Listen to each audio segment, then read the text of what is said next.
छत्रपती शिवाजी महाराजांचा पुतळा जो आहे मी काय त्या टीकेकडे काही लक्ष देत नाही, फक्त एवढंच सांगतो आणि हा पुतळा जो आहे हा नेव्हीने उभारला होता आणि 45 किलोमीटर पर आवर अशा प्रकारचा वारा, सुसाट्याचा वारा जो वोग होता आणि याच्यामध्ये पुतळ्याचं नुकसान झालेलं आहे. ज्या दिवशी पुतळा पडला तशी खरोखर वारे होते का? सोमवारी सकाळी बरोबर 1:18 पुतळा पडला खाली आणि त्या दिवशी वारे होते, पण वाऱ्यामुळे पुतळा पडला असं म्हणता येणार नाही, कारण त्या पुतळ्याचं काम झाल्यानंतर त्याचा सर्व्हे झालेला नाही. ऍक्च्युली त्याचा 2 महिने सर्व्हे झाला पाहिजे होता, कारण त्याचं वजन, त्याच्या वजनावर जे फाउंडेशन केलेलं लोखंडी, त्याला ते परवडतंय की नाही, पेलणार की नाही, ह्याच्या कुठच्याही गोष्टीवर वेळ झाला नाही त्याचं.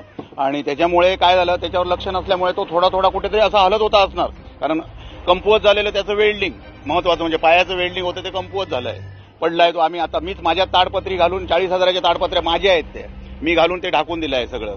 कलेक्टर वगैरे सगळे आलेले, त्याच्यामुळे ते सगळं गेलं. मी प्रत्यक्षदर्शी तो पुतळा बघितलेला आहे पडताना. मी बाजारातून येत होतो, बरोबर तिथे कॉर्नरला आलो आणि घाम आवाज आला म्हणून तिथे बघतो तर पुतळा पडला.